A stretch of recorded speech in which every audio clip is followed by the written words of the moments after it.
주민등록상 인구가 사상 처음으로 감소한 것으로 저출산은 더욱 심각해질 것으로 보입니다. 2년 연속 세계 꼴찌를 기록했습니다.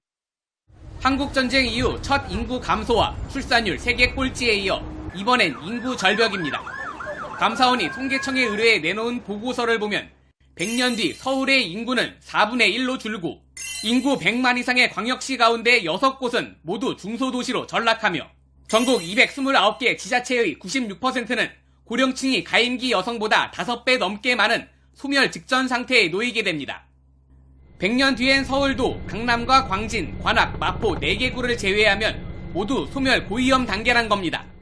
전체 인구의 경우 2017년 5,136만 명에서 2067년 3,689만 명, 2117년엔 지금의 3분의 1인 1,510만 명으로 감소합니다.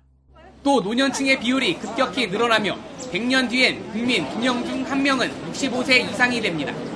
비관적인 전망처럼 보이지만 지금보다 출산율이 높았던 2018년을 기준으로 해 실제로는 더 나빠질 가능성이 큽니다.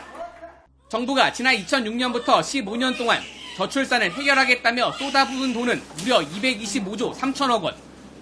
완벽한 실패라는 진단이 나오는 가운데 사라져가는 한국을 막기 위한 새로운 대책이 절실해 보입니다. 한국전쟁 이후 첫 인구 감소와 출산율 세계 꼴찌에 이어 이번엔 인구 절벽입니다. 감사원이 통계청에 의뢰해 내놓은 보고서를 보면 100년 뒤 서울의 인구는 4분의 1로 줄고 인구 100만 이상의 광역시 가운데 6곳은 모두 중소도시로 전락하며 전국 229개 지자체의 96%는 고령층이 가임기 여성보다 5배 넘게 많은 소멸 직전 상태에 놓이게 됩니다. 100년 뒤엔 서울도 강남과 광진, 관악, 마포 4개 구를 제외하면 모두 소멸 고위험 단계란 겁니다.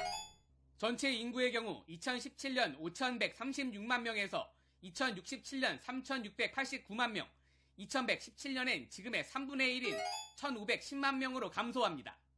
또 노년층의 비율이 급격히 늘어나며 100년 뒤엔 국민 2명 중 1명은 65세 이상이 됩니다.